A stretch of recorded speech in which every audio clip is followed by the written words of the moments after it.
You are now listening to the Brothers and Lovers Podcast. Welcome. Come on. Stand up, rise up, rise. What you gonna do about it? Get your mind up. How you gonna move about it? Get your shoulders right. And you get right to it, and we unite. Cause they gotta fight. Shall I stand by my brother's side? If he's wrong, I should tell him why. Enter battle, we shall ride. Let the world feel our battle cry. Stand up, rise up. What you gonna do about it? Get your mind up.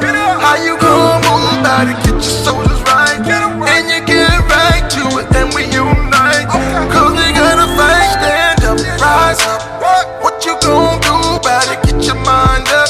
How you gonna move about it? Get your shoulders right. And you get right to it, and we unite. I would like to welcome everybody to Brothers and Lovers Podcast, episode 3, where I bring my panel of brothers, ask them to bring their love for their children, our love for our families, and our love for our communities, and bring it with some passion, and bring some facts into conversations that nobody really want to talk about. Sorry to say tonight on the panel, Damo couldn't make it, but tonight on my panel, I have my brother Larry. Yo, what's shaking, world? This is Larry Harrison, man. I'm doing it for the culture. King Noah, Elijah, Daddy love you. Let's get it. Yes. Also, I have my brother Ron. What's going on, man? Ron Crosby. This is the first night I'm actually with us live with the Brothers Live. I'm glad I could be here tonight, man. Little background, I'm a lawyer living in North Carolina. Truly glad to be a part of this Brothers Forum. Yes.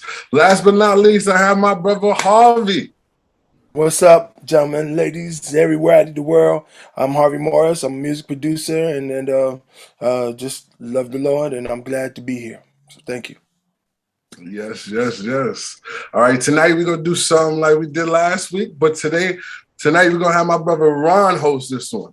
He's a lawyer, so this is his field, so we got a professional in this field. So I'm going to sit back and answer the questions. Go ahead. All right. Thank you, Brother Offsetty. Look, greetings to everyone again. As he said, my name is Ron Crosby, and tonight I get to host something that is near and dear to all of us. So tonight what we're going to talk about the question is, are men at a disadvantage in judicial or court proceedings? Again, that question is, are men at a disadvantage in judicial or court proceedings? Now, unfortunately, court proceedings is a place that many of us will find ourselves for one reason or another. It could be something as simple as a seatbelt ticket. It could be something more serious. But for some reason, for some way, shape, or form, chances are you're going to find yourselves in a judicial proceeding. And the question that we're going to examine and discuss tonight is that whether we as men are at a disadvantage when it comes to the judicial system. We got a couple facts I want to throw out there before we get started. And according to data that I was able to receive or actually secure from the NAACP's website, it indicates that 87%, that's 87% of all Blacks say that Black men are treated unfairly by the judicial system. So 87% of our culture believes that we are treated unfairly when it comes to the judicial system. On the flip side, an alarming 61% of the Caucasian brothers feel that we're at a disadvantage when it comes to the system. So basically what you can see is the whole world tends to agree that maybe we are at a disadvantage. So what we want to talk about tonight is we're going to examine that. We're going to talk about that. And before we get started, I want to just talk about when we say the judicial system, what we're talking about is the court system. And when we talk about the court system is enormous. We'd be here for days just trying to develop what we're going to discuss. So tonight, we want to just point out a few areas that we're going to discuss. And so we're going to first start with criminal litigation. And when we talk about criminal litigation, we're going to talk about everything wherein a person who's been accused of violating the law, whether it be a state law or federal law. So that's going to be the first area that we're going to address. And then the second area, we're going to talk about family law. And when we talk about family law, we're talking about divorce, custody, and child support primarily. So let's get it started. We're going to talk about the criminal litigation system, particularly, let's talk about assaults and domestic violence. When we talk about assaults, we're talking about when you have been accused of harming another person. And I'm going to start with Brother Harvey. Brother Harvey, what do you think, man, when it comes to something like assaults in the criminal justice system? Are men at a disadvantage? Yes, I do believe that we're at a disadvantage. I'll get further into it, but I'm just going to leave it right there. I'm going to say yes, we're at a disadvantage, and I'm going to leave it right there for right now. Okay, all right. I'm really interested to hear what you got to say. Tell me something, Offcity. You smiling, brother? Say something. Nah, I'm have to agree with Ron. I do think we're at a disadvantage. Yeah, I think we are. I think it's like it's a hamster wheel for us, and you got to learn how to jump out of it. Like once you get in this, it's over. Just keep going. That's just what I feel. Okay. And Brother Larry, what you think, brother? Oh man, I'm gonna agree with both the brothers on the panel. I'm gonna say yes, and I'm just gonna delve a little bit deeper, surface deep. But I'm gonna say it at 39 years old, from what I've experienced and what I've seen others go through, it seems like the system was created for that hamster wheel that we tend to ride on. There's if we ever notice, the hamster wheel is inside of a cage, so you're trapped twice. You're not just on a hamster wheel that's going in circles, but you're also inside of a cage that someone has to open and close for you. And I'll leave it there until we revisit it again. Well, wouldn't men and women be in that same hamster wheel? I mean, aren't we all, if Absolutely. this judicial system is there, we're all running the same race. Why is it seem that everyone is jumping on board that we're at a disadvantage if we're all in the same hamster wheel, as you just put it?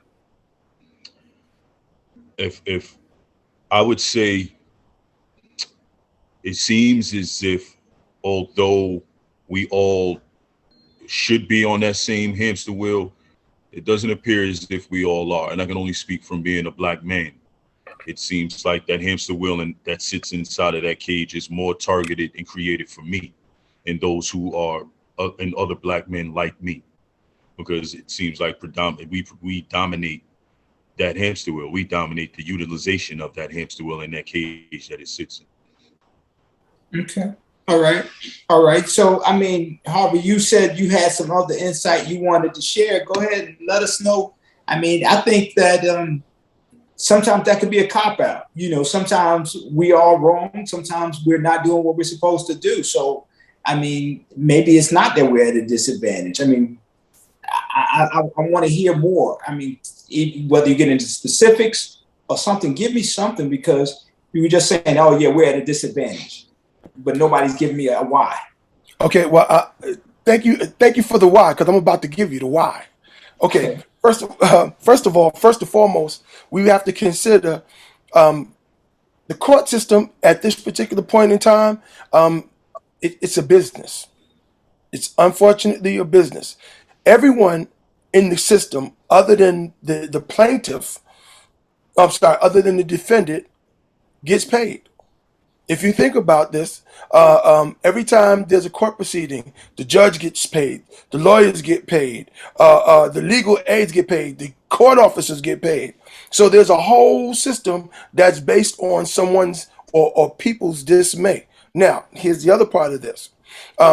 When we talk about black men, we can't help but to go to the Jim Crow laws that were set up to incarcerate our brothers and sisters at this particular point in time. And in those Jim Crow laws, even though they say, oh, we don't exist, they do exist. And we have facts of that, because if you look at the pipe to prison, school to prison pipeline, that's a part of that. And now what they're doing is, and I happen to work in schools, so I have a little understanding of this.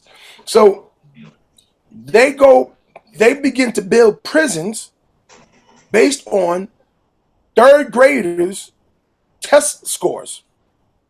Third grade. they begin to build prisons. Third grade, they start taking these exams they're giving our children are to some degree designed to gauge how many of these young people are going to college versus going to jail, and are we prepared to house these folks? Now, the 13th Amendment says unless you are except for when you are somebody. Let me correct. I want to say it correctly. If you are convicted of a crime, you become a ward of the state, which makes you a slave of the state. Now, we can see that there's a disproportionate number of black men and women going to jail at this particular time. And what's happening? These companies, well, there's privatized jails, and these companies are benefiting from the incarceration of the brothers and sisters that are in jail because they're now, paying the state, and then they're getting these workers for next to nothing. So, I mean, I can go on and on, but I'm going to leave it right there. And we're not even going to talk about the child support. We'll get to that later. But that's our why. That's our why. Okay, Brother Larry, what do you think on that, brother? So I was listening to something that you said, and it seemed, and I like the fact that you offered a brief counter just to pique the interest and get the wheels churning as to whether or not we are at a disadvantage. Because I'll piggyback to what about the last show, just talking about the hood mentality, and we think about with the environments that our brothers that are dominate. Now, these aren't the only environments they live in, but when you look across the world, the projects, the housing, the housing that we live in, yeah, it seems like we all live in a fishbowl where it's perpetuated in the media, on television, in magazines, in the music. It seems like all we do is gangbang, sell drugs, drink, and party, and spend all our money on foreign stuff. When really, that's not really it. The question, to go back to what you said, is are we really at a disadvantage? We've always been at a disadvantage, in my opinion. And I don't think that. I think that now have we somewhat catered to the existence of that disadvantage? I would say yes, because that's the whole point of this platform, to speak to the broken mind, to speak to the mind that's suffering from not understanding our own strength in numbers, and coming together and understanding that as a people we can overcome just about any adversity. But in the same breath, the history books are full of what our disadvantages have been. Slavery in itself is a disadvantage. The fact that the homes are broken, where you see single parent homes. Now, don't get me wrong. I know we can go through this all night for nights on end to speak to why all two parenting homes aren't completely successful. It requires work. We get all of that. But at the same time, we're also not going to turn a blind eye to the fact that, City, you've spoken to this, no father in the home. I know a whole lot of black families with no father in the home. I know just as many single fathers that raise their kids because there's no mom in the home. But I also know that most of them are black. Now, I'm not speaking to what the rest of the world look like. I'm just speaking to what my community look like. And that brokenness speaks to a disadvantage. So we are definitely at a disadvantage, for sure. Okay, well, let me throw this at you. I'm coming to you, All City, so get ready. So Brother Harvey said we're at a disadvantage. Everybody said we had a disadvantage, and he said everyone gets paid. And he named the players in the judicial system. And he talked about the judges. We're talking about the police. And here I'm going to specifically say, let's say the police, the chief of police, and then the district attorney. They all get paid. But the other thing they have in common is we put those people there. We elect judges. Yes. We elect the district attorney. And we also elect the mayor or city council, who in turn hires the police chief. So all these people should be responsive to us. So the people who are getting paid and are the major players in this game, along with us as the defendants, why are we at a disadvantage? Why aren't we making them responsible to us to kind of level the playing field so we won't be at a disadvantage? If we elect the judges, we hire the police chief, we elect the mayor who's Michael. and the district attorney. So come at me. Tell me something. Why don't we? Because a lot of it is, I personally feel we're not educated on it. We listen to mostly what people say, and people who I think it's crazy, but people who we say are the enemies, we listen to what they tell us, and we go by what they tell us. So a lot of us don't do the research. A lot of us, because research is time consuming. You got to put the work in, and it's easier to just listen to what somebody else said. That's how I think that's how we look at it, because we do. I can sit there and tell why the sky is blue forever. Oh, give you every reason, but you're gonna listen to this guy because this guy is just this guy. You know, it doesn't make no sense, but it's just what we do as a whole. So go ahead, Harvey. You can bounce off that. Yes. I'm coming to you, Harvey. Tell me something, because I want to know. You saying we had this disadvantage, and I appreciate what Offcity has said, but he said we're uninformed. So I'm telling you that these are the people. We're the defendant, myself, and the people that we put in place. So why are we still at a disadvantage? And what's the solution? I got you. I totally got you on this. See, here's the interesting thing. When people want to show and prove that you are incapable, they will give you tools, but not teach you how to work the tools. So, for example, back in the day when I went to school, I went to Catholic school, and we learned about civics in Catholic school. We learned about who our assemblyman was, who our congressman was. We understood who city council was and how the functioning of city council. We understood that city council was also responsible for the superintendent in our schools. We also understood that city council was responsible for the police chief and the fire chief and all of these things. Now, here's the thing. What I have learned in my experience as being an educator is that they're not teaching civics in school, like they're not teaching financial intelligence in school. They'll graze over things, and they'll talk to you about world politics. They'll talk to you about the president of the United States, but they're not telling you about the inner function or teaching you the inner functions of your local municipalities. How many of us know who our assemblyman is? How many of us know who our district? Well, back in the day, they had district leaders. How many of us know who our district leaders are? How many of us know who our congressman is? How many of us understand the job that each one of these offices hold? So here's the thing.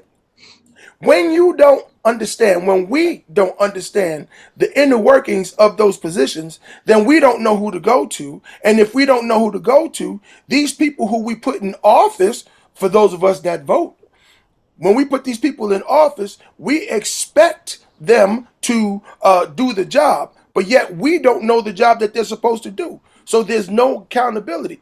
So therefore, if we're not focused in our direction, meaning this, if we're saying, if I'm not putting you in office with an agenda, or a group of us are putting you in office with an agenda, and also have a check mark, year 1, this is what we expect of you. Year 2, this is what we expect of you. Year 3, this is what we expect of you. And we know that you can do it because we understand that this particular position does this particular job.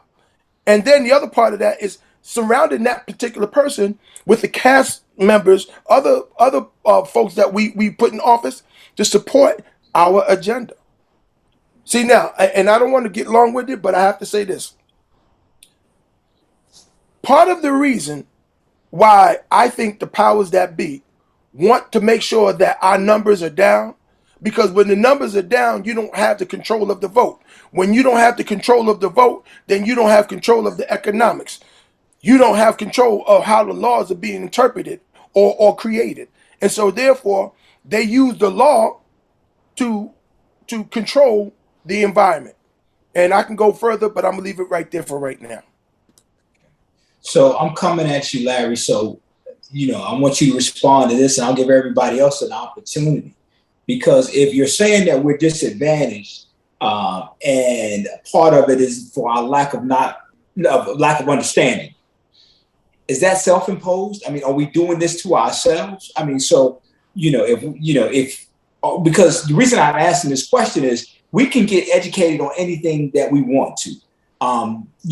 There are people who could tell you how many points Jordan scored in his rookie season versus how much LeBron did in his rookie season.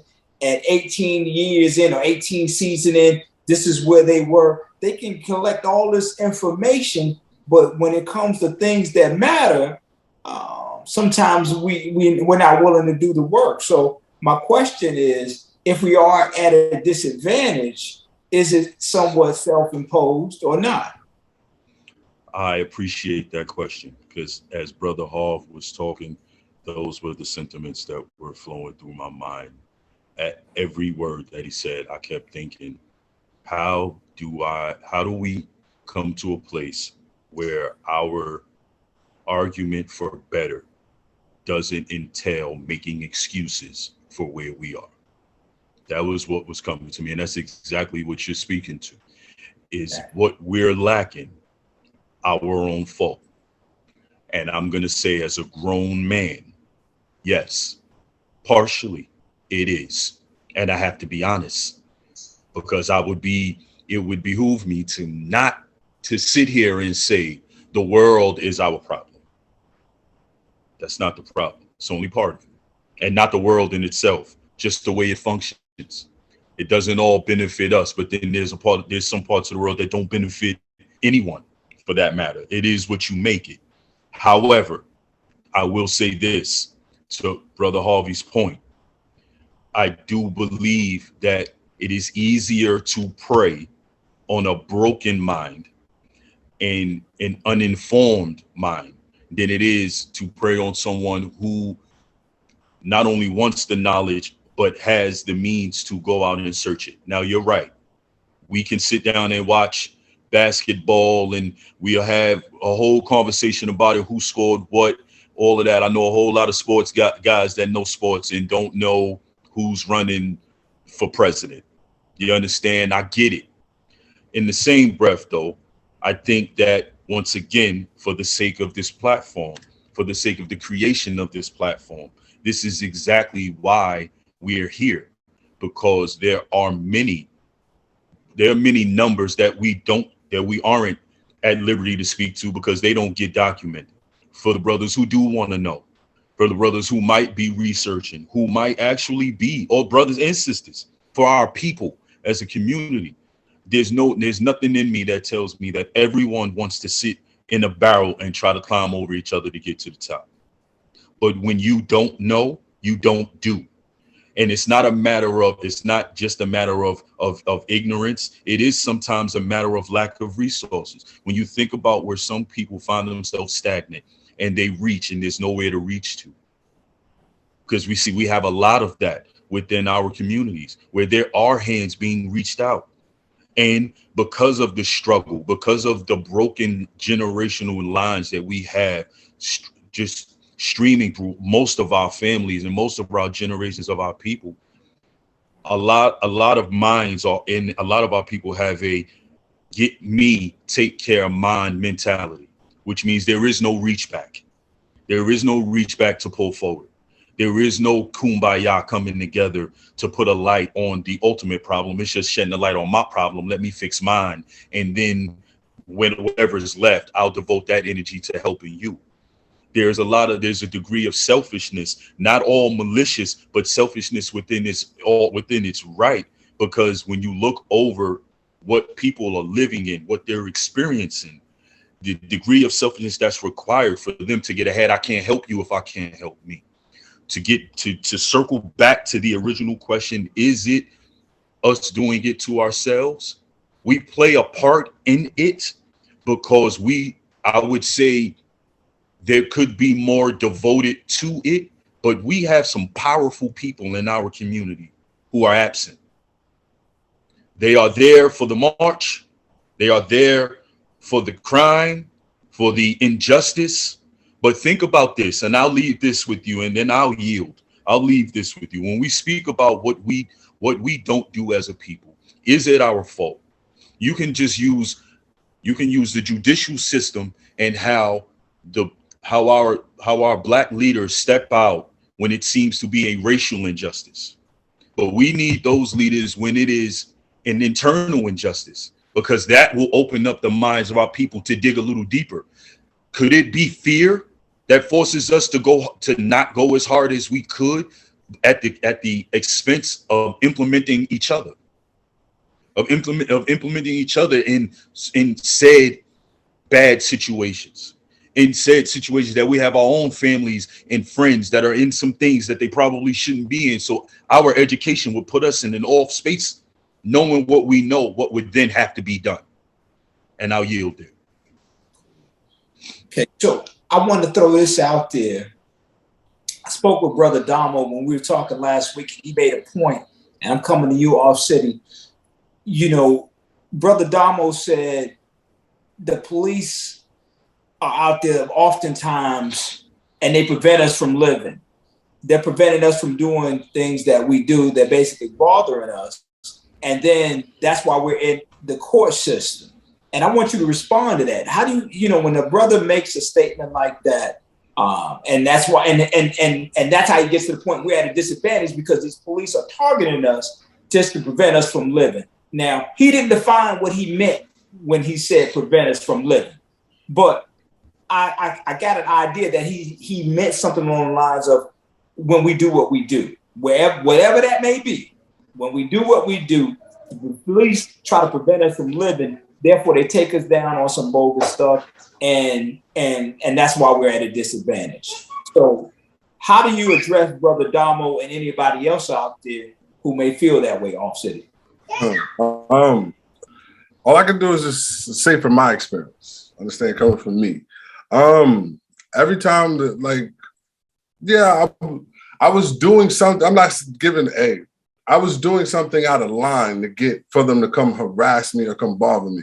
Like in the hood, yeah, when we gather and stuff like that, sometimes they're like, hey, calm down a little bit, cut the music down, stuff like that. Like, yeah, I understand that as well. But every time I got arrested, it was at least I was doing something I wasn't supposed to. I was in the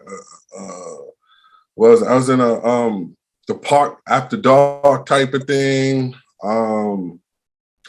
driving with my license plate in the window, like, you know, stuff like that. Like, so, but I don't know how to really say it. Like, we do get harassed, don't get it twisted, but I do think 80% of it is just we put ourselves in that predicament to get harassed or doing stuff that we know we shouldn't do. So we are getting looked at. I mean, not even harassed, just looked at. Because if you don't do anything, they're not really, like, if you just, you know what I mean? Like, yeah, you may pop out, but if you stay normal, do what you got to do, breeze through, they're not going to focus on you. But when you're doing something to make them focus on you, that's what I was saying. Like, when you, like, doing something that you're not supposed to, and they focus, hey, what are you doing? Let me take a second to look at what they're doing over there. You know what I mean? Like, stuff like that. Like, that's just what I say. Like, when we do stuff to be noticed, that's when we get noticed. Okay. All right. I see you, Brother Harvey. Go ahead. I know you're ready. That's the same question. Same question. Okay. Well, first of all, I'm going to say part of our doing is from programming. Now, and we can't discount the programming. The programming is very, very important. And I must tell you that, you know, these people spend billions of dollars studying the minds of people, and they study human behavior. And you know, these folks have deliberately created environments to create tension. So, for example, one of the studies show that when you place too many rats, like, for example, you have a cage that's a 2x2 cage, right? And you place these two rats in the cage, they have enough space to coexist without drama because there's enough space. But when you begin to put too many rats in a particular cage, what ends up happening is because there's not enough space, they begin to fight amongst one another. It wasn't their nature to fight with each other, but because there's so many people packed on top of each other, that space is imposed on. And so people begin to have those hypertensions. Now, just think about it. Think about what a housing complex is. Now, you take the mentality of the people who are already angry because of the previous programming, and you put them all together. So now you have a whole bunch of dysfunctional behavior going on. Yes, there's going to be fights. Yes, there's going to be discord. Yes, there's going to be this whole thing. Now, and if you add on top of that the idea of slavery, and now don't get me wrong, it's not every person that does this, but in the same sense, when you're in that mindset, it presents a sense of hopelessness, a sense of helplessness. And so what do you get from that? You have our young people today. Some of our young people don't think they're going to live past 18 and 20 and 21 because of the sense of hopelessness. Why? Because of the programming. So it starts with the programming. And we are in a place now where we have to begin to take responsibility for the programming. So that means, yeah, I got to think about myself, but I got to think about us as a community. We have to think about the community and how we can effectively coexist. And on that, I yield. All right, thank you. Now we're getting ready to leave, but before we leave this topic, I'll be doing a disservice to my brothers and my sisters who are out there if we don't touch on encounters with the police. And I'm coming to you first, Brother Larry. When I talk about encounters with the police, I want this panel to educate our younger folk, our peers, and the older folk on what do we do when we encounter the police. I don't care what the situation is. I'm just saying when the police come up to you, what should go through our minds? We've seen the images on television. We've seen people lose their lives. We've seen people mistreated. You don't see the people treated fairly because that's not newsworthy.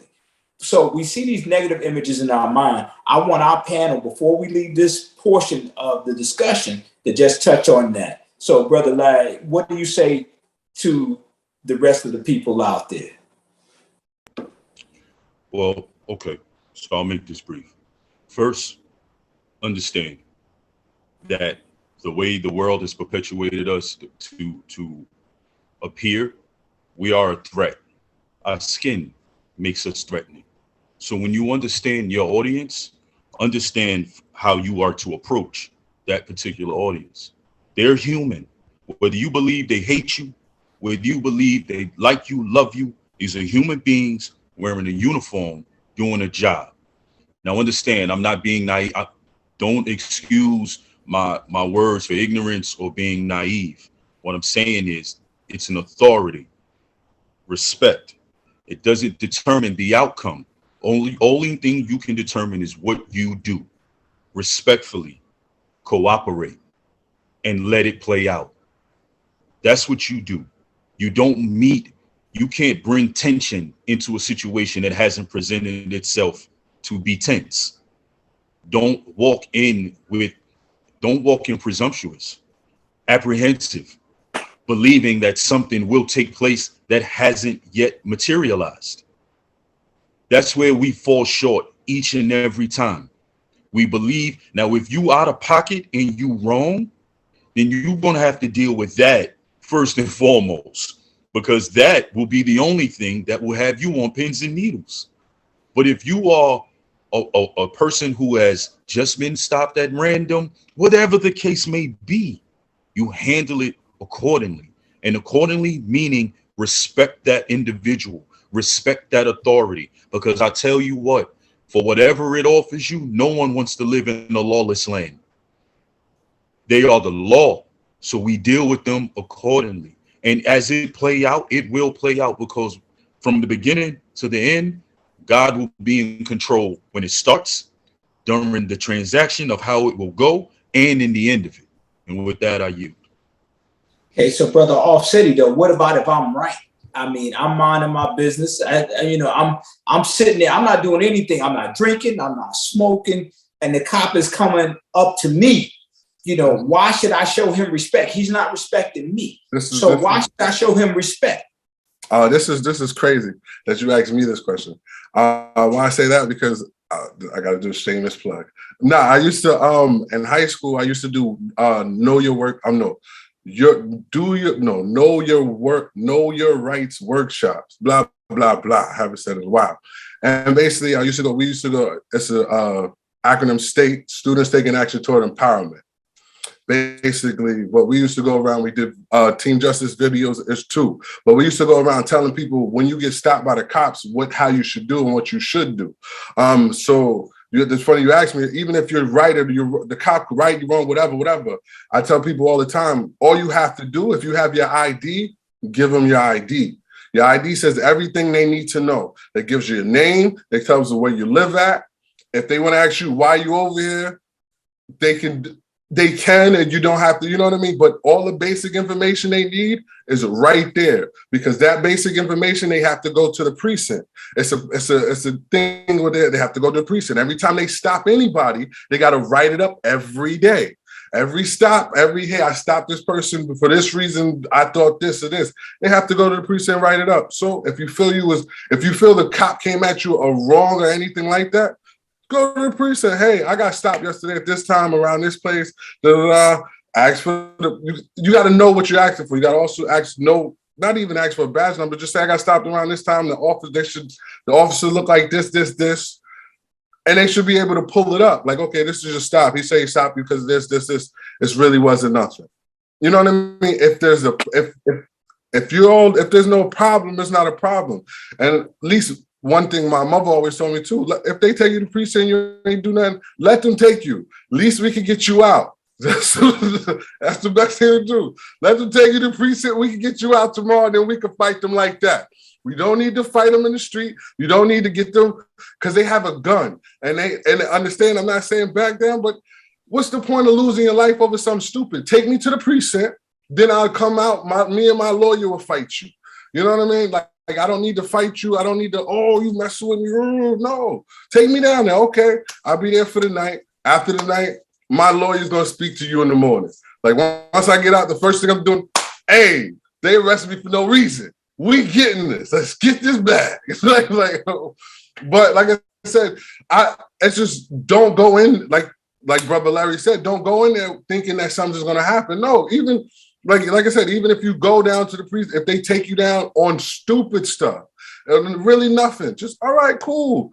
I know it's a headache because it's a time consuming. You got to go to downstairs, all that, Yeah, that's the only. But after that, if you're in the right, you can look at it like, hey, that's about to be a bag or something. Like I'm about to get something because I was wrongly accused.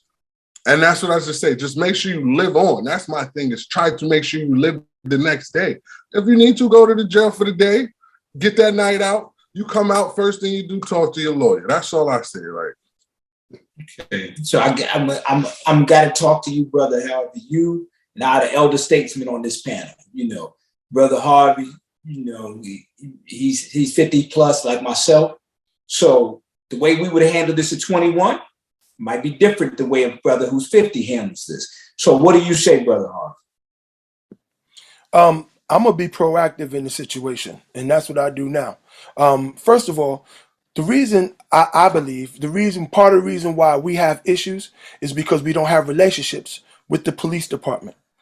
There is no reason that we should live in a neighborhood and not know who the day shift captain is, who the night shift captain is. That's number one. Number two, we need to know who the desk sergeant is. See, now this is where the difference between being reactive versus being proactive. When we get to a place of being proactive, when we establish relationships with the police department, which means that, I know in New York City, they have those brothers and sisters that have the light blue on, their community, response. So ultimately, I forget what they call them, community intermediaries. But in any community that exists, and when we have a proactive relationship with the police, then that means not only do we see the police or interact with the police when there's issue. We interact with them just so that I get to know your name. I get to know who you are. You get to know who I am. All of those things are important. That's the purpose of having not just city council, but you know, when you have community watch, you know, you have these things in the block associations, because you establish relationships with the police, you establish relationships with the fire department, you establish relationships with the CDC of the community. All of these things, when we begin to take that proactive approach, and I know that we don't always think about this, but when we take a proactive approach, what it does, it allows us to form relationships with these folks. It's the same thing with your city councilmen. It's the same thing with your congressman. When you have these relationships, it entitles you to certain things. How many people know about the Police Benevolent Association? How many of us support the Police Benevolent Association? Because when you support the Police Benevolent Association, they give you this little card. And so therefore, if there's a situation, you present that card. That's number one.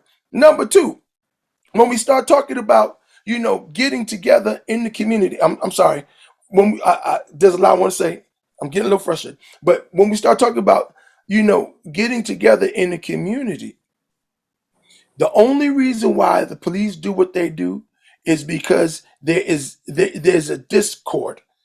Remember when they had the PAL, Police Athletic Association? Part of that was set up so that there would be a relationship between the police and the community. How ironic that the PAL very rarely, if we want those things back, this is why it's important that we have relationships, and some of us run for and be on city council, because when we control the finances, now we can say, hey, our kids need after school programs, and we're going to make sure that the police athletic league is a part of those programs.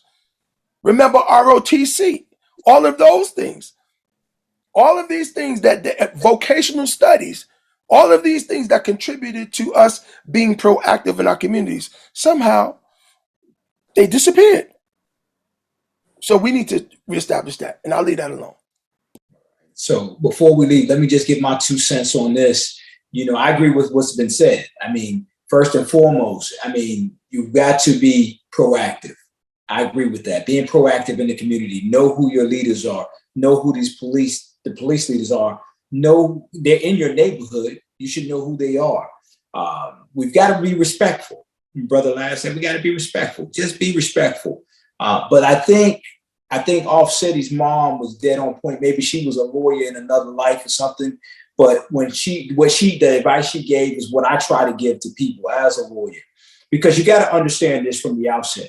You cannot win a confrontation with a law enforcement officer on the side of the street, on the corner, wherever that happens. You are not going to win there, because he or she controls the narrative, and they control whether or not you walk away on your own or whether you go away in custody. So you have to have that mindset. And that's why I think she was right when she said you have to survive the encounter.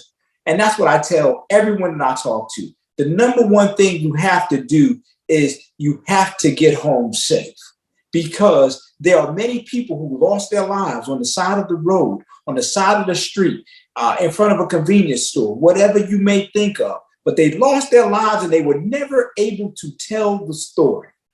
We've been blessed to see situations where there were eyewitnesses who had the ability to capture the moment and take footage, and then their story was told. But how many stories weren't ever told? How many people lost their lives? How many people were seriously injured? And we said, well, I don't believe that happened. They never got to tell their story. So I say, remember, you cannot win on the side of the road. Do what you have to do to get home safe. And then once you get home, you take the appropriate action. You contact a supervisor. You go to the precinct. You file a complaint. You go see a lawyer. You talk to your pastor. You go to an organization such as the NAACP. You do whatever you need to do until you're satisfied with the outcome of that situation. But if you don't get home safe, you don't get to do any of that. And so that's my 2 cents on that. I know we're running out of time, but these topics tend to do that. But I do want to, for the time that we have left, I want to talk about family law, gentlemen. I want to talk about family law. And our original topic is, are we at a disadvantage in the court system? Let's talk about family law. When we talk about family law, we're talking about matters of the heart. We're talking about divorce. We're talking about custody. And gentlemen, we're talking about child support. So gentlemen, what do you say? Offset is smiling. Harvey's looking dead serious. Larry's shaking his head. So whoever wants to come off the gate, let's talk about divorce first. And then we're going to talk about custody, and then we're going to go to child support. So when it comes to divorce, are we as men at a disadvantage? Any of my brothers? Ooh, okay. I'm going to touch this one. I'm going to touch it lightly, though. Are we at a disadvantage with divorce? I'm going to say the existence of divorce puts us all at a disadvantage. I'm going to say this, as a grown man, divorce stinks. But the only sufferers of divorce when they are present are children. As an adult, as an adult man, as an adult woman, if we see fit that it just doesn't work, her and I can expect it to be ugly, because that's just the nature of human beings. If it ends ugly, if the reasoning is ugly, but then it can also end amicably. But the sufferer is the children if they are present. We talking about the brothers, though. I'm talking about me. Oh, you talking about you. Yeah, I'm going to say this. Me. Okay, so I'm going to say this. Depending on who she is and what you've done, it could be bad, my brother. Yes. You could be at the nearest cleaners getting hard pressed and starched up. You hear me? You want pleats, or do you want them flattened out? You take your pick, my man. How you want it, starch or no starch? Yes. Okay. That's what I'm talking about. Okay. Yeah. Listen, okay, I'm gonna jump on Harvey. Harvey, you went and you asked that young lady's father for her hand, and you told and you pledged to him, I am going to take care of the most precious thing you have, which is your daughter, if you give her to me. And he says, okay. Now you talking about divorce, and you talking about you should win. My daughter needs to win. So what you got to say, Brother Harvey? Well, I've gone through that experience where I went and I asked, and here's the thing. The woman that I married, her father was a preacher. Okay. So he married us. And when he married us, we got married in his house. Now, here's the thing. Here's the interesting thing. He said a prayer that was very interesting. He said that, marriage is not a ceremony. Marriage is a life journey. And we all have to be prepared for that life journey. Well, see, I heard him and I received that. And I did my part to take care of this young lady. Here's the interesting thing. She was open to the ceremony, but not open to the marriage. And so therefore, I had to respect her choice and her decision. She wanted to let go, and I let her go. I let her leave. Now, fortunately for me, because I had respect for her and she had respect for me, she didn't want anything from me. I didn't want anything from her. So we left with our belongings, and it was amicable. And from that day to this day, we may have had maybe one conversation, maybe one. But at the end of the day, now it could have gone another way, because at the time she was making more money than me. So if I want to be vindictive, I could have said, hey, I need some alimony. But I didn't do that. Now, here's the interesting thing, though. In order for me not to go through that, I had to say that I abandoned her. She said, well, listen, I'm going to pay for the divorce. I'm going to do everything because I want out. Okay, no problem. She said, but in order for us to expedite the situation, it has to be written down that you abandoned me. So now, what do I do in this situation? I said, okay, you can tell your lawyer I abandoned you.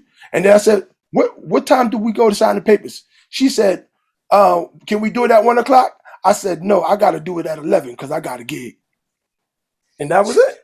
So you was the Stedman and Oprah brother. You know what I'm saying? You was Stedman and Oprah. You came up. But I'm talking about somebody who's still looking to be taken care of. You know, I mean, I appreciate what you did. That's awesome. So come at me, Off City. I mean, you've been smiling. I mean, get a disadvantage. I mean, wow.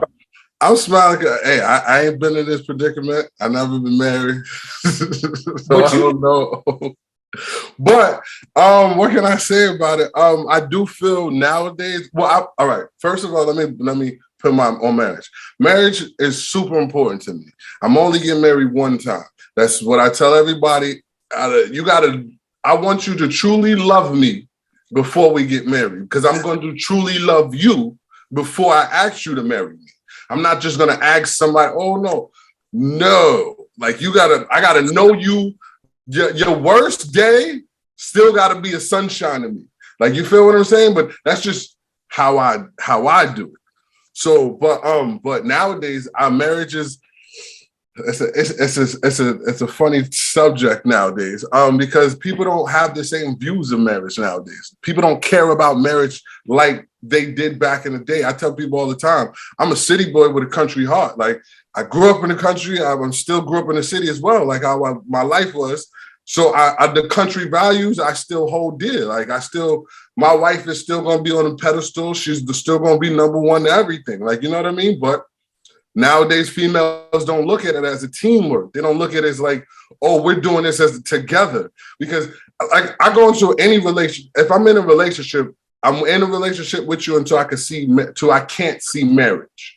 That means as much as I'm learning more and more about you, I still should be able to, all right, she's still good. I could still marry this. I could still be with this long term. Like, once I stop seeing that, that's when I'm gone. But what I'm trying to say is nowadays females they want you already built. I'm a man that's good. Like, I got my finger in a little bit of everything. I'm not built yet, but I'm still strong. Like, you feel what I'm saying? But they want you to already have this, and that. Like, and I'm sorry, if I get this, and that, I don't need a wife no more. Like, the point of me having a wife is when the days I don't feel like doing everything, I need the charger. She's supposed to be here charging my battery. Like, all right, baby, I know you over there hustling, you doing all this, but sit down, just relax. Let me take care of you for a little bit before you go back out to the world and fight. Like, because the world is always supposed to be a fight. I wanted my house to be the sanctuary. You know what I mean? Like, she's supposed to bring it. I'm not asking for money. I'm not asking for anything like that. I'm asking for comfortability, like a peaceful mind. Like, you know what I mean? That is way more than any dollar a female can give me. Like, I'm a man. I'm going to get my money regardless. How I was raised, if I don't get it, I can't eat. Bible says it. My pops, my mom's always raised us like that. And that's how I live. Any girl I ever talk to will tell you, like, nah, he don't really ask for much. He'll get it. If he don't got it, he'll wake up one day. You ain't hear from him, but he'll come with it the next day. It's like, I don't know what he did, but he did it. Yo, this is crazy, man. You see the message from our producers, man. He telling me that we gotta keep growing. But I look to the young lady who marries Off City. He already put it out there. As long as you hold him down from day one, if it goes south, he doesn't intend to get married again anyway. So it's one time. But if it goes south, you can take it all. Because he said, "Whoa, I ain't say you can do all. I ain't say take it all." Take a picture. That's why I said I don't agree with marriage. See, that's why I don't agree. You shouldn't be coming in and taking all. Oh no, you help me. If you helping me build for it, we moving to the next one, brother. We moving to the next one. Look, you said it. The panel heard you. So that young lady, keep this segment, keep this episode. You got him. Listen, let's move. We got to talk about custody. Second point of family law, custody. Somebody said mothers are more nurturing, so they should get the kids. What you got to say about that? Should they get the kids? So therefore we're not at a disadvantage because someone said can I take this one further? Y'all been taking you got it. You got it. I'm gonna take the lead on this one. I'm gonna throw my little 2 cents in it. You got 1 minute, brother. I got you. I got you. I don't believe in single households, period. I think you need both of them. A lot of the times nowadays, I'm sorry to say, females are really not good parents nowadays. I'm not saying all of them, but most of them are not nowadays because they into social media and all that. Dudes are being nowadays. Dudes are being better parents. It's just everybody hates when I say it, but it's true. Like, dudes care more about their child than. That's my minute. You gotta yield. Go ahead. Go ahead. Go ahead, Larry. Speak on I will not follow that. City, I love you. I am not going there. You are off the hook. Let me get my little 45 seconds. So I'm going to say this. I believe that it takes both parents. I do believe that at some point we have to be adults about who is more capable in that particular time, because I believe that errors in time play in part. So if mom is better fit at that stage in the child's life to be consistent, to be available, while if dad works a job that he doesn't have the time and he's got to jump through hoops, then it is necessary for the child to be present with the more suitable parent. And now if as the child gets older, if dad finds a way to structure life to where now he can be just as prominent as present as mom, and they can now work coherently in unison, then it becomes a better situation. I think when we start juggling as to who's better fit, who's not, you find yourself putting the child in a worse situation because you just following your ego as to whether or not you're winning or losing. And the only person that's going to lose, or people that lose, are the children. And with that, I yield. Brother Harvey, I'm not going to leave you out. Go ahead, brother. Well, I also have experience in this situation. And, there was a time when, my kids' mothers wanted my kids to come with me, and I took them, and then they took them back. But they took them back not because I wasn't being a good parent. They took them back because the whole purpose of them sending the kids with me, they thought that by having my kids, it was going to hinder my life. It enriched my life. And so therefore, when they saw that I was flourishing and the kids were flourishing in that environment, in their mind, it's just like, wait a minute, he's doing better parenting than me. And so they took them kids. Now, I would never take my kids from their mother, and I didn't do that, although I wish I did. And on that, I yield. Since you got the mic, brother, let's talk about the last issue that we're going to touch on. I only can give y'all 30 seconds. Let's talk a little bit about child support. Is there such thing as too much child support? We're talking about the benefit of your child. Go ahead, Brother Harvey. Okay, well, I have experience on that too. Again, that was a situation where I was fortunate, up into like the last days. But even with that, I was fortunate. The Lord took care of me. I started taking care of my kids. I always took care of my kids. That, as far as I'm concerned, when it came down to finances at the time, I was young. I was a young father, so I didn't have a lot of child support to pay. So, it was what it was. However, the mamas, because there was two different mothers, they started taking the child support that I had and started taking care of the other kids that I was paying for the child support. And I'm like, well, where's the mother fathers? Where they at? No answer. On that, I yield. Brother Larry. I'm Give me 30 seconds. I'm gonna say this real quick. I'm gonna let God deal with the evil that men do. I'm gonna take care of my kids. So where that money go, I put it in your hands to take care of mine. What you do with it, I'm gonna let God deal with it.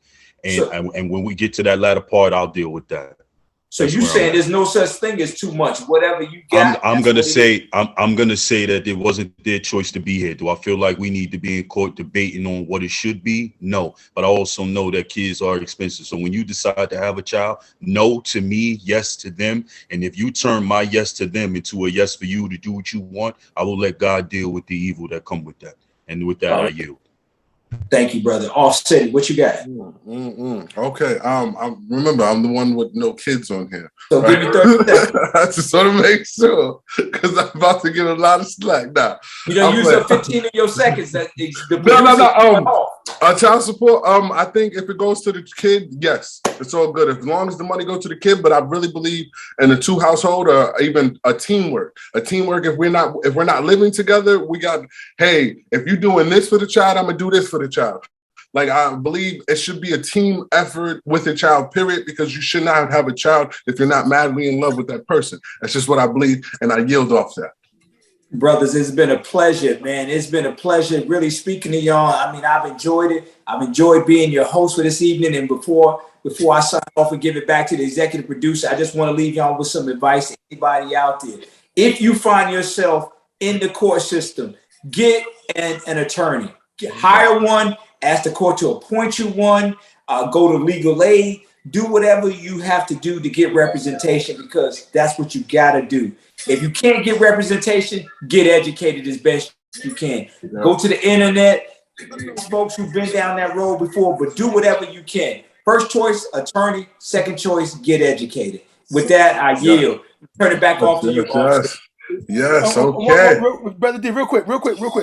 Also, keep good records. Because if you don't keep good records, you don't have a paper trail. If you don't have a paper trail, they can take you to the bank. I'm just telling you right now.